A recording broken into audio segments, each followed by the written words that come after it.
recording. All right. Are there any org updates from you all? Any people hiring or any events coming up that you want to talk about?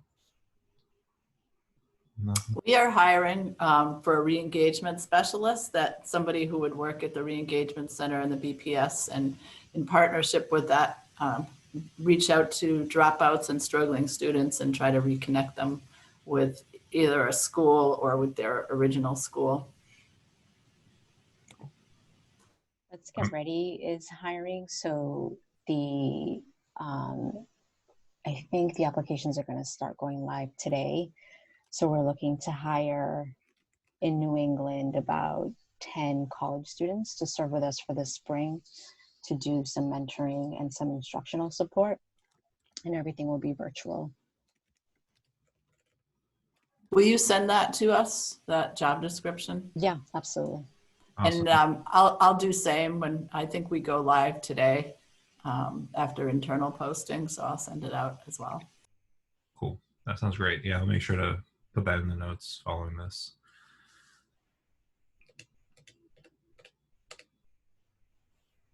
Cool. All right. I know for the Student Leadership Council, we're going to restart the 2021 council in January. Gonna do a short session this year to see how it goes and then extend it possibly to the end of the year. But for now, some of the previous students we've talked and we've thought January to May, so the spring semester essentially, we would do something and try to bring together some students and culminate in a session where they talk to current BPS juniors and seniors about how to succeed after high school and just their experiences in college. So they're super excited about that, but I think we also need to recruit a few more students since we had a couple graduates this year. So if you have any students who would be willing to participate in this, feel free to shoot them over, and yeah, you can welcome them to the team. It's only, what is it called? Time commitment is only hour, an hour and a half a month for the 5 months. So not too heavy. And they get a small stipend.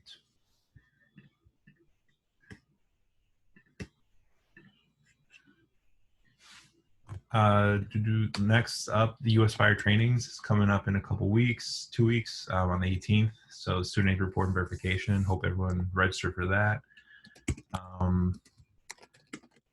If you don't have the registration for that, make sure to send that to me or ask me for it, and I'll make sure to send that out in the notes. But I think I've been sending it pretty frequently. Yeah, this is going to be pretty big, I think, but it's only an hour, but I think it's going to be a lot of good information. For that, there's a new FSID website. Oh man. I think get the old one's working, but it's not working. More problems. That's great. And they're doing two-step verification. They're making you verify cell phone and email, and it's insanely delayed. So like I did a couple FAFSAs last week with our seniors, and it took 20 minutes for the email to come in. Wow. So just FYI. Lauren, are they not running them simultaneous? I was on the FSID website yesterday and had a student reset password, got locked out. So this is new for like new kids. If this is like, so not renewals, like this was for like new people. So if you're doing stuff with like seniors or something, creating an FSID account. I don't know if anybody's doing that, but if you are, it is brutal. So just FYI. Hopefully renewals aren't as bad. So. Wow. Thank you for that. That's Do we have any sense of why this is going this way? the FSID. Yeah, like just why it's so hard and slow and burdensome.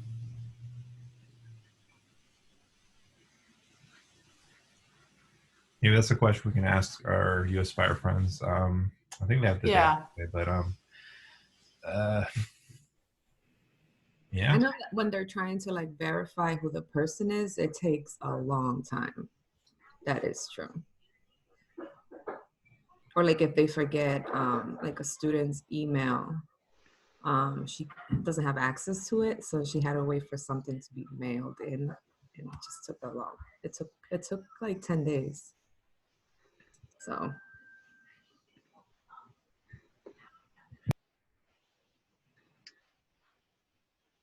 And thank you, Malika, for the updates. So spring likely going to be virtual, remote, and make sure to check on advising holds for students. I think it's going to happen a lot this year. Absolutely. Some other updates from a few folks. I think you all saw them on the emails that have been sent out on the page recently, but Summer Surf is recruiting sophomores. So if you have any students who you're in contact with in your programs that would be interested in that, make sure to connect them with Dallas. TFCC deadline coming up in a month, December 6th for Spring 21. If you have some students who didn't enroll in the fall, this might be a good starting point for them.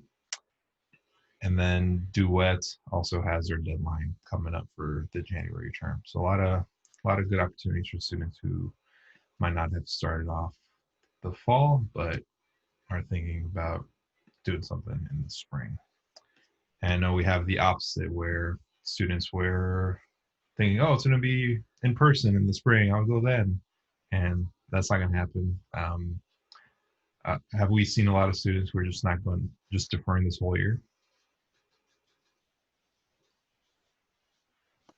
I'm not sure a lot, but definitely some. Definitely some. A lot of kids not wanting to try this semester but don't want to go back if it's remote and want to wait until everything's in person.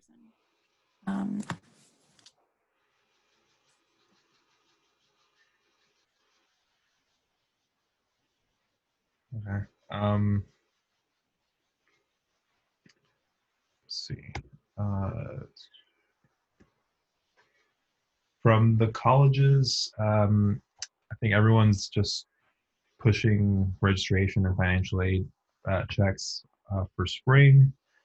Like Malika was saying, make sure that students don't have advising holds and ensure that they're ready for finals and connect them to tutoring if possible. I know it's kind of hard to think about right now, but finals right around the corner and they're going to come one way or another. So making sure the students are ready for that. And then specifically with some of the institutions, I know Kate from Bunker sent over that financial workshop earlier this morning, financial empowerment. I think that is happening today at 4. So if that's something that your students would be interested in, that'd be a great opportunity for them. The Bunker is also going to have winter sessions, so students want to take a class during winter, it's opportunity.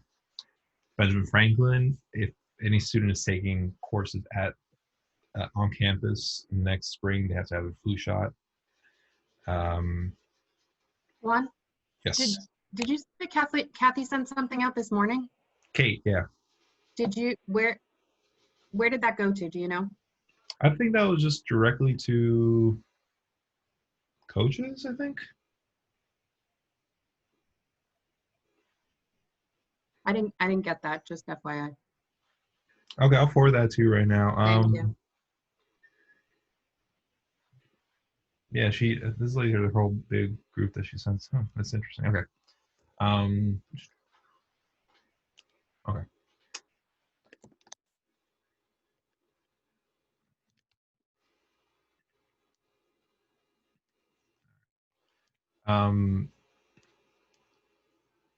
what else? Oh, I was watching something, Ben Franklin community conversation recently about all the news that they've been having with potential mergers and whatnot. I heard from the CEO, Dr. Francis, she was mentioning that they want to make sure that people call Benjamin Franklin Institute of Tech or Ben Franklin or something, and not call it BFIT, even though that's easier, because Ben Franklin carries so much weight, and it could be to like not disregard it. So something I'm going to try to do. I might still put the acronym BFIT, but I'll try to call it Ben Franklin from now on. It's going to take a little while to get that clear in my head, but something that might be useful for folks. Let's see, last thing from the colleges. If you have any students at Roxbury Community College, they have some on-campus opportunities or spaces available for study space, so library and some offices on campus, but you have to make an appointment. And then UMass Boston, I think everyone knows this, but in case you don't, the CARES Emergency Aid Funds application is open, and it's open for about a week and a half till next Friday. So make sure to send students over to that if you have any. Anything that folks have seen that I missed potentially?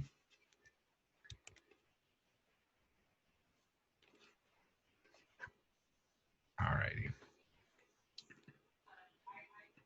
So I think the next thing we're gonna do, probably end a little early since we have not as many folks on here. But just want to check in with folks, make sure everyone's doing okay.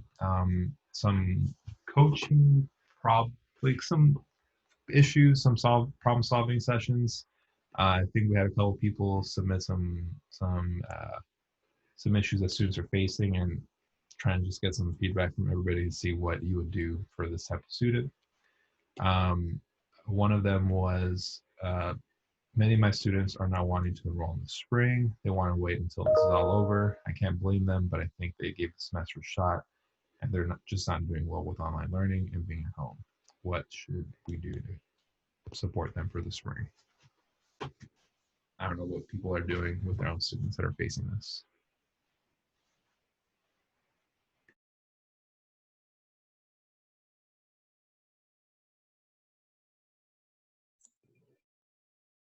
I met with a student yesterday who was having we were having this exact conversation.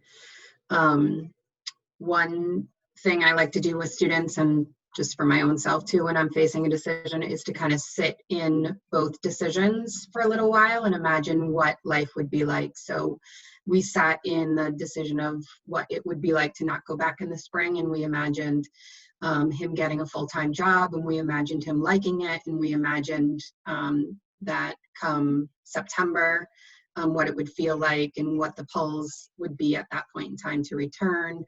And then we sat in imagining if he kept going, how could he do it in a way that was healthy for him, and we imagined taking less classes. And so I just think that act of like sitting in what it would look and feel like is empowering in some ways. I remember that was a huge part. Oh, sorry. No, you go. I was just going to say, I remember that was a huge part of our initial conversations about how to re-engage students when we were talking about it with Kate, was just, talking to them about, well, what is your plan for if you're not attending classes? So I really love that piece you just said about having the students sit in what the various decisions would look like, have them really think it through. And it doesn't have to be a like, well, you're going to have a terrible time if you don't go to school. It can be like, let's realistically like think through what it would look like each step of it. I think that's brilliant. I love that idea. And I get a little concerned when I hear students like waiting for things to return to how they were, because I don't think things are going to return to quite the way they were. I think there will be more hybrid online because it's cheaper. I think work is going to be more online, so we have to prepare young people for that. So somewhere in these visualizations, we need to help them realize that things it might be a tough blow for them, but things might never be quite as in person as they've been for classes. Yeah, and I think that that takes time for them to like, it takes time for us, because now I'm just starting to realize like, oh, wait a second, like, all right, so we're going remote next semester too at most colleges. All right, well, here we are, month 8 of the Hunger Games. But anyways, it's kind of like, you know, you can't, and that's the conversation that I see us having with our students too. Is kind of like, you can't make that decision right then and there. Like, you just kind of have to be like, you know, take your time, think it through. But you know, let's do your FAFSA renewal though. You know, let's do things that will kind of like give you like some sort of structure. Like, okay, this is what's going to come next. And if you do decide to go that route, you're ready. Sorry, my son is like playing with these trucks out there. So yeah, so I agree with everything that you guys were saying. It's going to be a hard end of the semester for them. Yeah, I've been using the same framework, just like, let's keep your options open, make sure that students know like what's required if they, you know, want to return to class, and then we have all that stuff done regardless. That's been a good, kind of a good message. And I think, I wonder, I don't, you know, I'm not a coach with young people, but I just wonder, because I have to do this with myself, if we can kind of set a tone where it's not all doom and gloom because everything's remote. Like, we can like look at strategies. We can get you a Wi-Fi booster with emergency funds so you can have better internet. We can like figure out strategies to better take in information from the either reading online or listening to people talk on Zoom. It's like, how can we send a message that this can work and it's not the end of the world? I'm not sure, but I just think I'm always looking for the upside, because, you know, these are poor young students of color and they don't have so many chances. And I hate to say that. And the longer they delay going to college, the less likely they are to finish. We know that from the data. So, you know, what can we do, you know? Yeah, that was another huge part of that initial conversation, was talking about the benefits with our students and really going through that with them. You know, I know, not trying to just sell them on it, because sometimes it really will be the case that school is not the best option for them, and I don't want to push that if we truly discover together that it's not going to work for them. But really going over those benefits, like the fact that they can look at their recorded lectures, they can engage in synchronous and asynchronous things, and it's really helpful for those that have, you know, childcare schedules now where they're helping out with their family. So again, just sort of reiterating those benefits when we're having these meetings with students, I think is helpful, so they just like can go through those thoughts again. But there's always the balance of not being too pushy and really trying to find out what they need versus like what we think they need. Yeah, the what it looks like piece that's a big thing, I think too. I agree with that. And I'll have a student or I'll draw it out. Like literally, like instead of us talking about it, when I ask students where do they see themselves, like I break it down to like literally like, what are you wearing? What does it look like outside? Are you in an office or are you at home?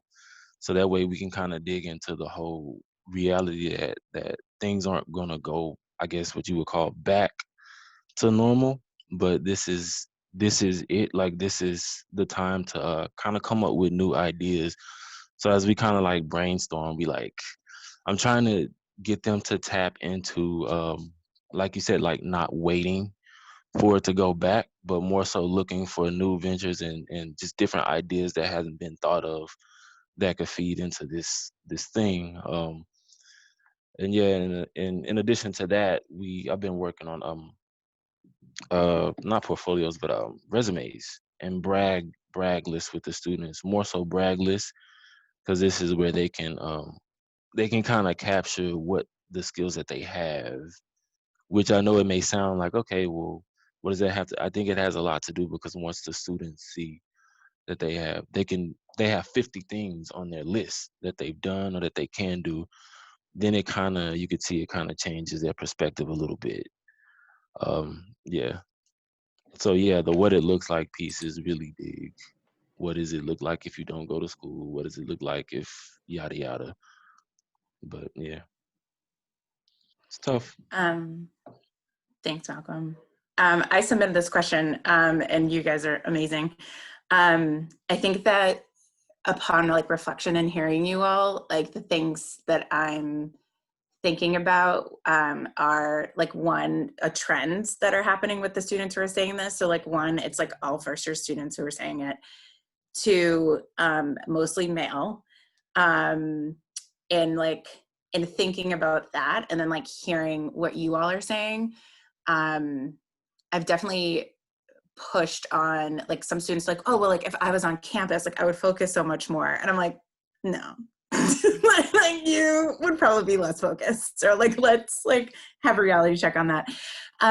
But the thing that's difficult for me to push back on, and I would like love to hear you all's perspective, is like the lack of access to professors and resources is like actually like the biggest piece for most students of like, they're like, I just feel like I could learn better if I like had access to my professor.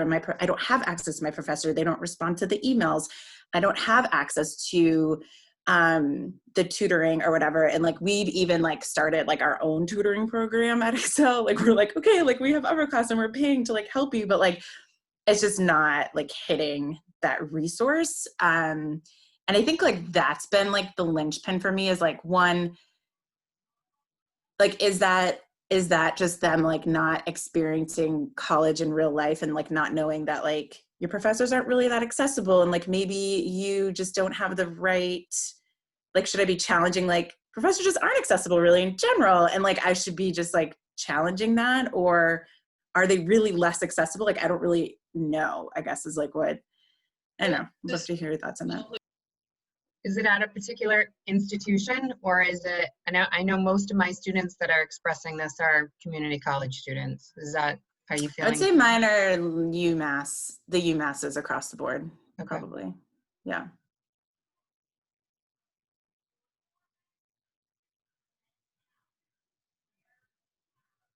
Because you're like, I don't know, I don't hear any of my sophomores being like, I have less access to professors. So you're like, I think it's just a sense of experience, right? Like you don't know what that experience is in college. You're comparing it to high school, where at our high school it's like so high touch that like the expectation maybe is just isn't there, and it's hard to like explain that expectation if you haven't lived it, and so they like just haven't lived it and they don't know.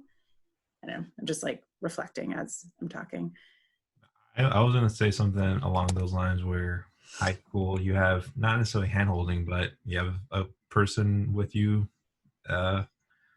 doing like bugging you about like, hey, you've missed this assignment, or they take attendance every day. And sometimes in college, they don't even take attendance. I mean, I think most do, but a lot of times they might not even know your name because the classes are so big. So I think that is definitely a big part of it, where they don't feel supported by that person at the front of the class, right? Or on the big screen, whatever it is in this times. I don't know what other people are thinking. I know. It's just like, I feel like I can't empathize of like, what does it feel like to be in a Zoom room with 300 people with no one's cameras on? Like, what does that even feel like? I don't know. But go ahead, Malcolm. Sorry, I cut you off. No, I was gonna say the majority of what you learn in college is outside of the classroom. So it's just interesting to see now that the classroom is in your house. It's a whole different, I'd say the majority of what I learned in college was outside of the classroom, and it was with organizations, fraternities, gatherings on campus, study groups, all of that stuff that requires face-to-face interaction. But yeah, like like last week I was reading some stuff about success rates with students who take online classes versus face-to-face classes, and it was showing that, and these are students who chose online classes. There's a higher success rate in face-to-face class. So now it's like you have almost 100% of the classes, almost 100% of the classes are online. So automatically the success rate is gonna drop. Do you know what I mean? And it's kind of, I don't know about y'all, but I'm really seeing a lot of students are getting a little discouraged around this time. I don't know if it's because it's like during midterms or after midterms and like finals is coming up. But I've noticed a lot of students are they're just tired. They seem tired of it.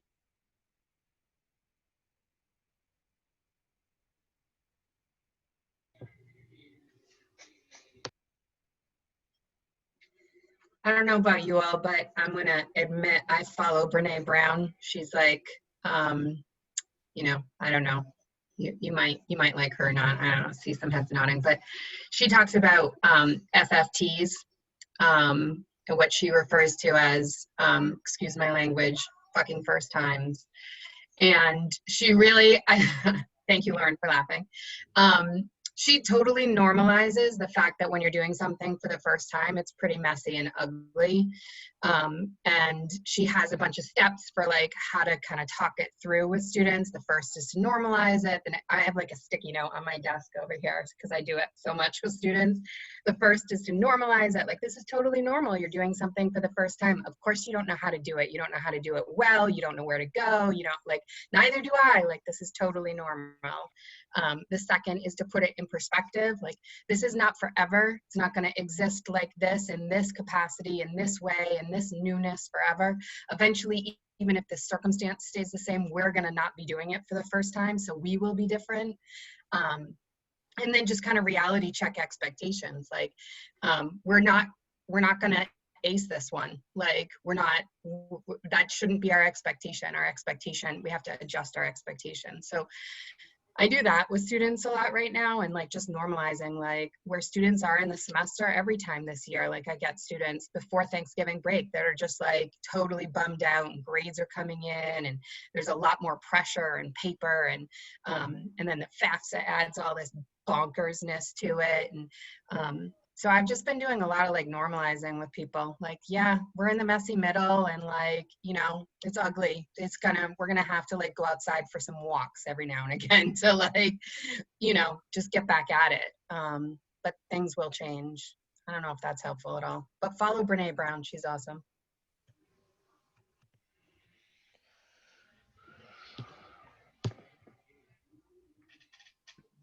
I think that's very helpful. I think one of the, and not to skip to the next question, but I think there was another one that I thought was, or the other one was about FAFSA and DRTs, but I'm not sure if the person who submitted that one is here, could talk a little bit more about that. I have a feeling I know who it is, but I'm not sure.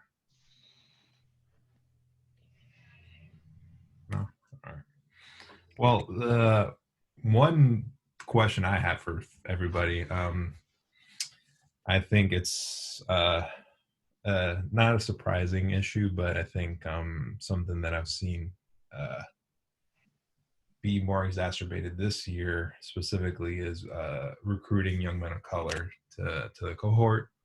I think it's always been tough. I remember even back when I was a coach, it always leaned more towards the young women, and then when you broke it down, be students of color, even more young women. But trying to figure out what challenges young men have been facing specifically this year that has been making it more difficult. I have a few ideas, but I wanted to get some feedback from you all to see where you're all thinking about this, and any strategies we can try to take to support those young folks. On our end, honestly, from what I've seen, our male youth are seeming to struggle more with this remote platform than a lot of our female students are. And I'm not an authority on as to why that is, but it just seems to be the trend.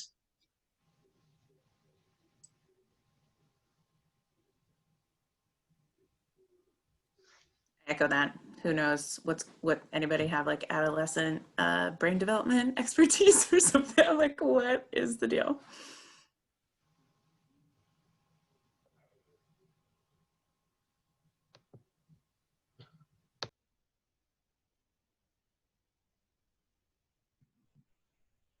I mean, yeah, young men do mature a little later.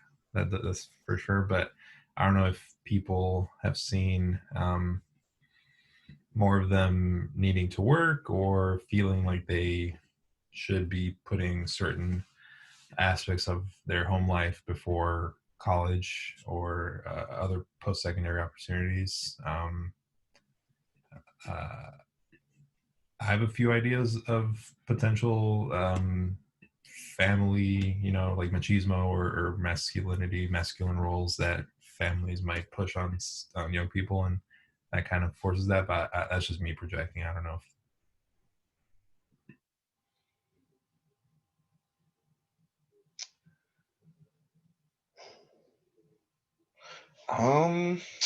So I think it's a handful of things that kind of like go into it. I don't think like there's one thing in particular that's like, okay, this is the exact reason, because I've come across students of mine who have, they've really bought into the idea, especially like the men of color have really bought into the idea of entrepreneurship without really understanding the educational piece or the knowledge that needs to be gained to be an entrepreneur. It's like you don't all of a sudden understand balance sheets and things along those lines in the day-to-days that go into running a business, but they do want to run a business, or they do want to build like, a clothing label, or, do a business doing something else. So that's been like a lot of what I've seen from a lot of students. And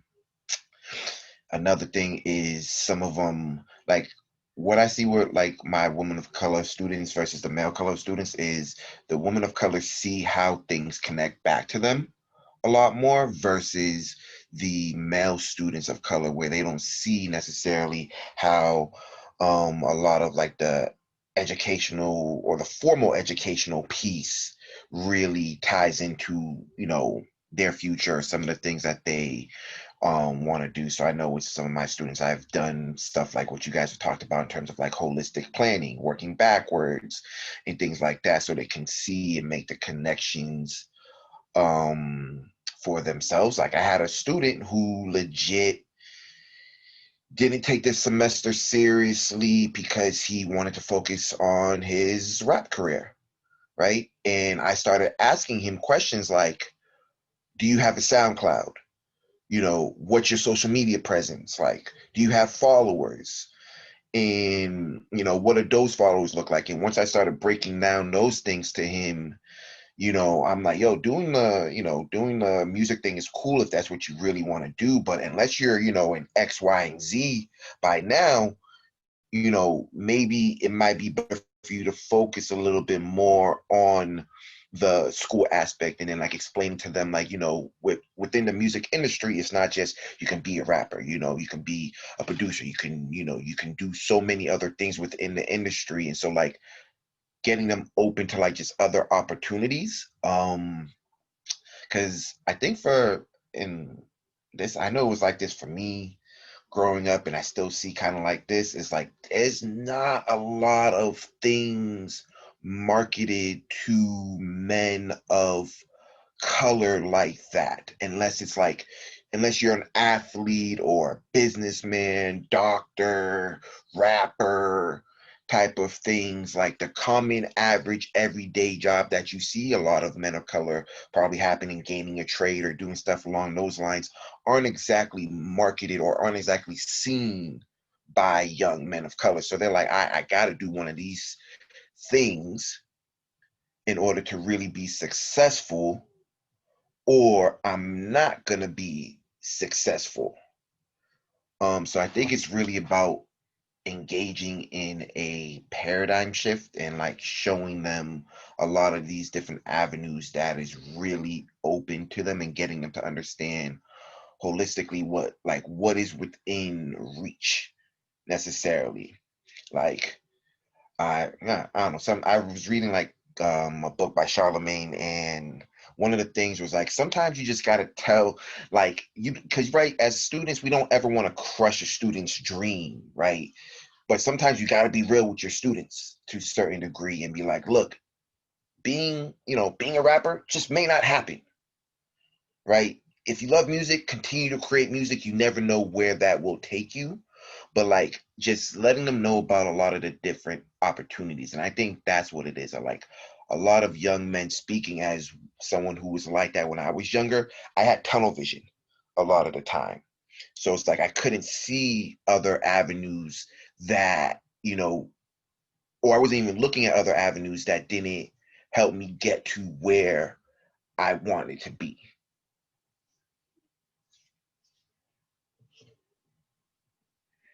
Yeah, I agree, especially because it's kind of like, especially when you're at an age where you know that society has a certain perspective toward you, it's a little taxing, and you hear it not from just adults, but students talk about it too.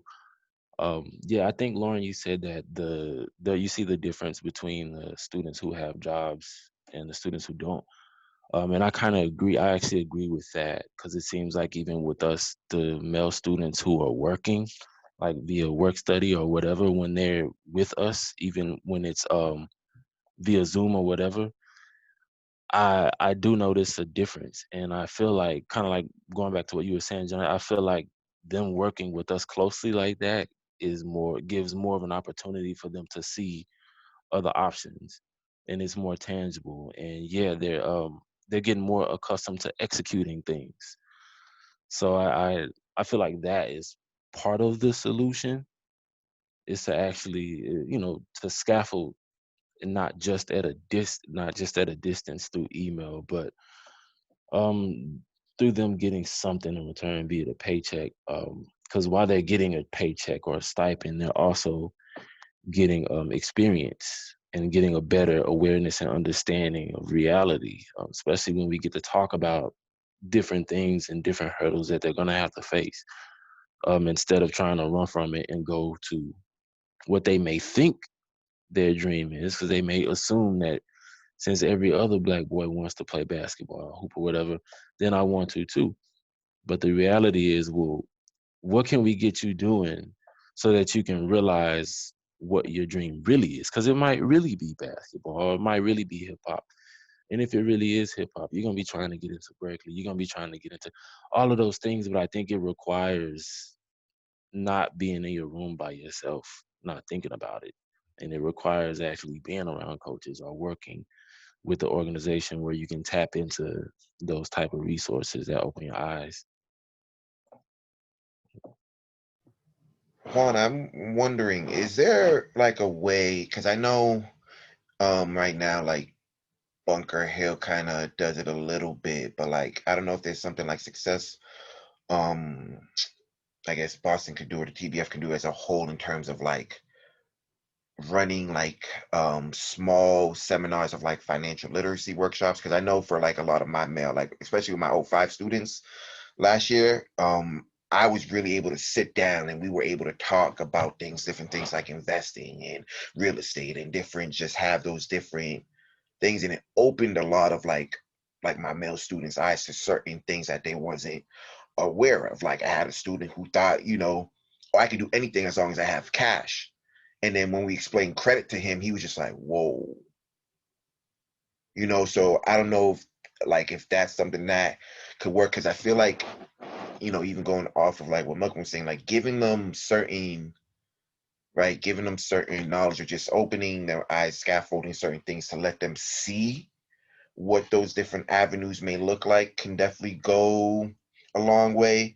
What Lauren said, like I know real estate is really big right now for a lot of, especially like a lot of male students, and like some of them don't even understand what it takes to get the real estate license. I understand that in Massachusetts that may not be the best thing, because it's becoming a saturated market. Speaking as someone who who used to be a real estate agent, it's becoming like a real saturated market. So explaining certain things like that to them. So I don't know if there's like little workshops or things like that that we can do that can help that. I mean, that doesn't necessarily have to just be for like the men of color. Like I'm sure like any of our students would benefit from just understanding credit a lot better, or just other things along those lines. But I think for our male students, because I feel like it's been a long notion thing, but like for men of color, like dividends, the green money, moolah, whatever you want to call it, drives them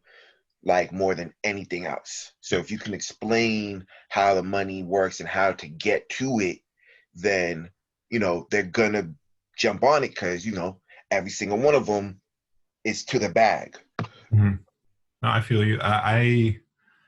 The Student Leadership Council, I think the top two things they want some help with is what you mentioned, the financial literacy. So some sort of course or a person coming in to talk to them. So maybe I can try to do something for all students and coaches that they can talk to us at a meeting or something separate where I can record it, and then you all can share that with anyone who wants to attend or wants to see it afterwards if they can't make it the time it's made. So it's definitely a possibility. I think another one was doing some like LinkedIn career readiness type of thing. I think those were the top two from the students at the Leadership Council.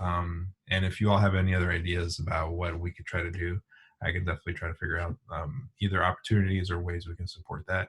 So I think you're right where right now, yeah, it makes sense that the money is motivating them. It's motivating everybody, so it's not surprising. But how can we try to make sure that they're supported and they understand the reality? And I think what were we mentioning before about the narrowness of like your potential, where you can only see yourself in certain industries.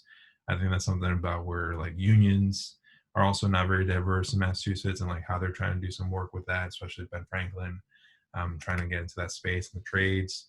And then also where you see young men wanting to pursue music or sports and trying to let them know like, well, if you don't become that person who's on the magazines or on the videos, maybe you can be in the back. You could do audio engineering, production. You could be in sports medicine. So there's a lot of different like stuff you can do in those spaces. It's not it's not just the athletes or the musicians, but it's all the people who support them as well that make a good living, and it's also a possible avenue for them. So yeah, I think it was really good advice from everybody. Thank you. Hey, Juan, I just wanted to add something really quick because I was just thinking about at Westinghouse, our difficulty of recruiting young men of color. But I have noticed when I've been able to reach back to some older students, some of our older young men of color who have not enrolled in school or who may have reached out to me and want to go back. I mean, it's hard as a coach, but it seems like some students, in particular young men of color, but just some students need a year or two to work and realize that it's not for them, or to realize, hey, like I've earned some money, I'm in a better position now, I can do what I want to do, or I can, find out what my dreams and goals are. But I just couldn't do that at 18 or 19 trying to help support my family. So I know, just we've been trying to reach back out to some of our, older cohorts and just kind of see where people are. And for us, it has been encouraging to see that, some of our young folks actually want to kind of get on a career path or go back to school, or, just take a couple of classes and see how they feel. So I think sometimes young folks just need more time. And, unfortunately, we've just seen, well, not unfortunately, but, we've just seen that be our young guys. Hopefully that's encouraging if you are reaching out to, some of your students, kind of, at the 21-year-old mark, maybe 22, sometimes they do feel different in their life. Just circumstances have changed a little bit and they are looking for something different.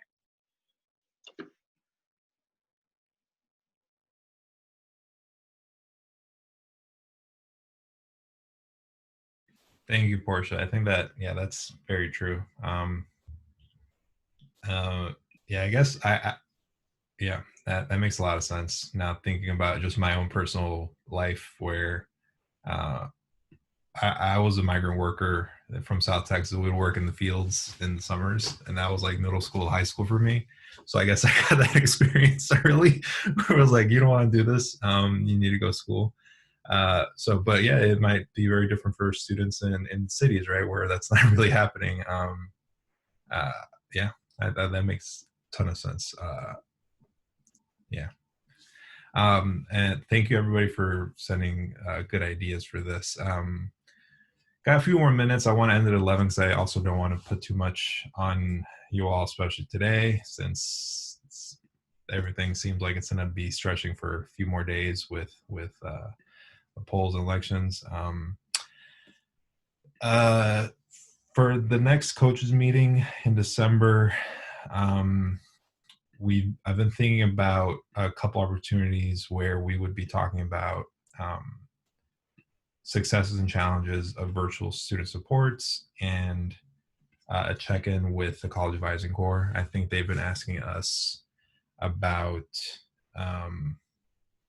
getting in contact with us to make sure they are connecting you all with students that they're supporting, but also trying to figure out from you what has been working and what hasn't been working, so they can compare and see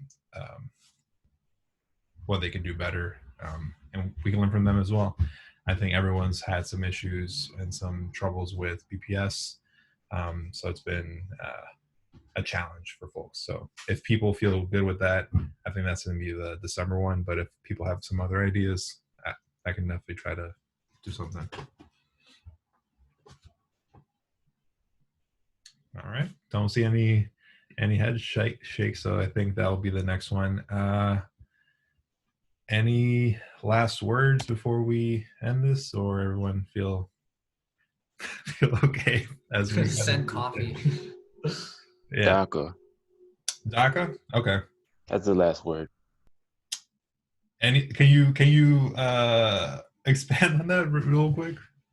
Well, really just DACA. I saw an interview where I think Trump mentioned it a few days ago, but I know he was saying that they're working on DACA, yada yada, but didn't really provide details. Okay. But originally what the original stance was, so I don't know if that was just for votes. My guess is that it was just for votes, but I just been kind of looking a little more into it. It's a little frustrating, and I know people are like waiting because this election is going to determine a lot of things, but I think it's very frustrating because it's like, wait a minute, so these people have to, these humans aren't allowed access, even though they were brought here and they were kids. I don't know. I don't want to go deep into it, but I really see the frustration behind it because people are being held accountable for a circumstance that they had no control over. And it's just not that easy to go back to whatever back is, right? Kind of like back then, you can't tell a black person to go back to Africa. It's like, well, I kind of didn't really come from there. Like I came from there, but I don't think it's that easy for me to just hop up and go, right? So I think it's the same situation with DACA, be it if you're from Mexico, Guatemala, or whatever. You don't have I don't know. It's just a lot of stuff that I saw that I noticed was really, it hit hard, and I think working with a lot of DACA students from like the Berk and stuff, I'm really like seeing it even more intensely. I'm seeing how it's really affecting them, especially the young men. It's like, wow, like there's no, you have very, very limited access because your parents brought you here when you were a baby. So now that you're 17, 18 or whatever, you can't, and it's not even your fault. Like, I don't know. So that's pretty interesting.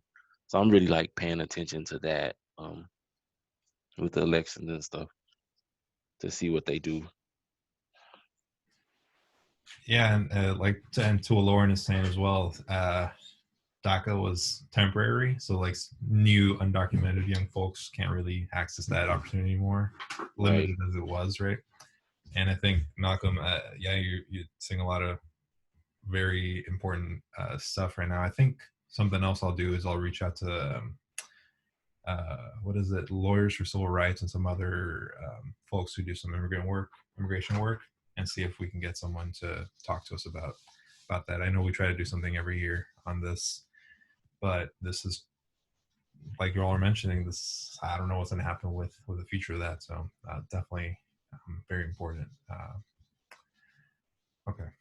All right. Well, on that, I will let you all go. Stay safe, stay positive. I will send out the notes soon and the recording on YouTube as soon as I can get it up.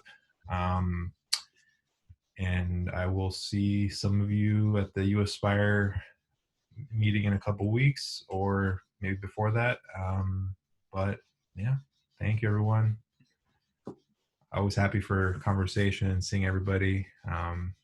Makes me feel good about the world when other things don't. So appreciate you all. All right, bye-bye.